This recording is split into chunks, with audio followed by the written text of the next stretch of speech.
The whole world is watching the Iran war. The questions that are being asked are how many missiles were shot, which cities were hit, who had been killed, are there any troops going to be deployed underground, how long will this war last?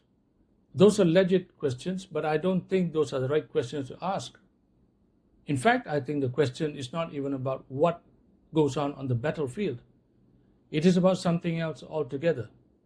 And to understand that, we need to understand the significance of this war on Iran.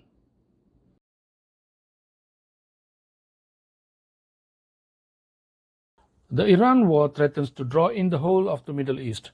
The Middle East is not just another conflict zone. It is the energy artery of the global economy. Nearly a fifth of the world's oil passes through the Strait of Hormuz. So when rockets fly in the region, the cost of global trade jumps instantly. Shipping insurance rises, energy prices spike, supply chains slow down.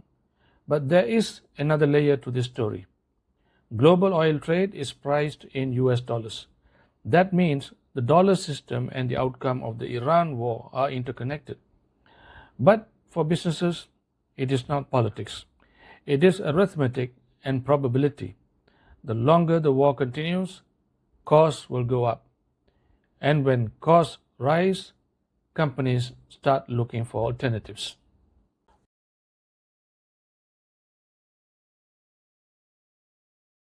This is where geopolitics becomes interesting. You see, when economic pressure rises, businesses have to act fast. They can't wait for their governments. They cannot wait for diplomatic solutions. They have to lower the cost of doing business. They have to protect their margins. They have to find ways of cutting costs. So the question that they will ask is, are there ways, or what are the ways that costs can be reduced in a situation like this? And one of them is the cost of transaction itself. That involves the dollar payment system. It involves correspondence banks. There's time involved. So there is a certain fixed cost of doing business using the dollar system. So businesses will have to start asking, is there a possibility of using alternative methods of payment, alternative methods that do not use the dollar system, that are cheaper, faster, and maybe even free from diplomatic or political pressures?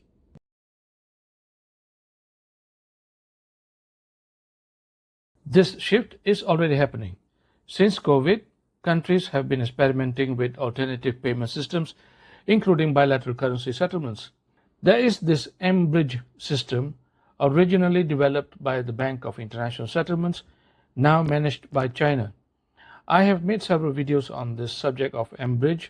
I would encourage you to go and watch them. Now, these systems allow the member countries to settle transactions directly with each other without using dollar. And for countries under sanctions like Iran or Russia, this is extremely attractive. These systems reduce cost and financial risk. This is a point I wanted to remember. Although these systems have already been proven viable, businesses did not automatically move to it. As long as the dollar system remained predictable, they did not mind using it. But with the Iran war, the very same dollar system now has become a burden. For businesses struggling with the interruption and risk, the costs and delays associated with the dollar system adds to the overall cost of business. And that is why businesses are paying attention.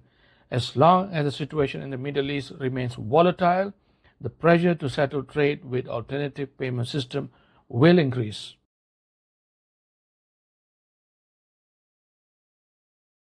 Consider which countries are sitting at the center of these alternative payment systems. BRICS members: Brazil, Russia, India, China, South Africa, and now newer members, including Iran. Consider this.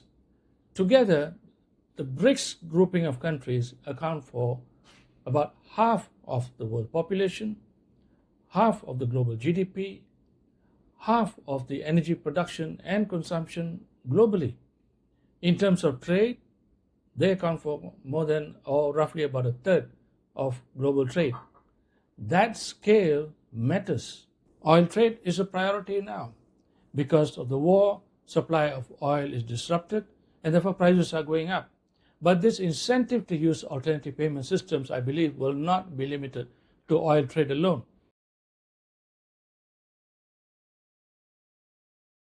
And this brings us to the unintended consequences of the Iran war. The war may accelerate the search for a world that depends less on the dollar, not because governments want to overthrow the dollar system, but because businesses are trying to reduce cost and risk. And once companies and businesses start settling major transactions outside the dollar system, entire sectors of global trade can start to follow. Energy first, then commodities, then supply chains. This is how financial systems actually change. Not through dramatic political declarations, but through millions of commercial decisions. And if major BRICS economies begin settling trade through alternative payment systems, other countries may be drawn into that ecosystem as well. Even countries like Malaysia, it may not stop there. Even countries like Korea and Japan, huge oil importers, may follow suit. And that is when the real shift begins. It may not be a sudden collapse of the dollar, but the gradual emergence of a de-dollarized global financial landscape. The longer the war on Iran continues, the sooner the day of reckoning will come. If that happens, the most consequential outcome of this war on Iran may not be geopolitics. It may be the displacement of the dollar system that will not only change the global financial order that has been in place for the last 7 decades, but ultimately will have an impact on the global order itself. If you like this video, kindly hit the like and subscribe button and watch out for more videos on this subject matter. Thank you very much.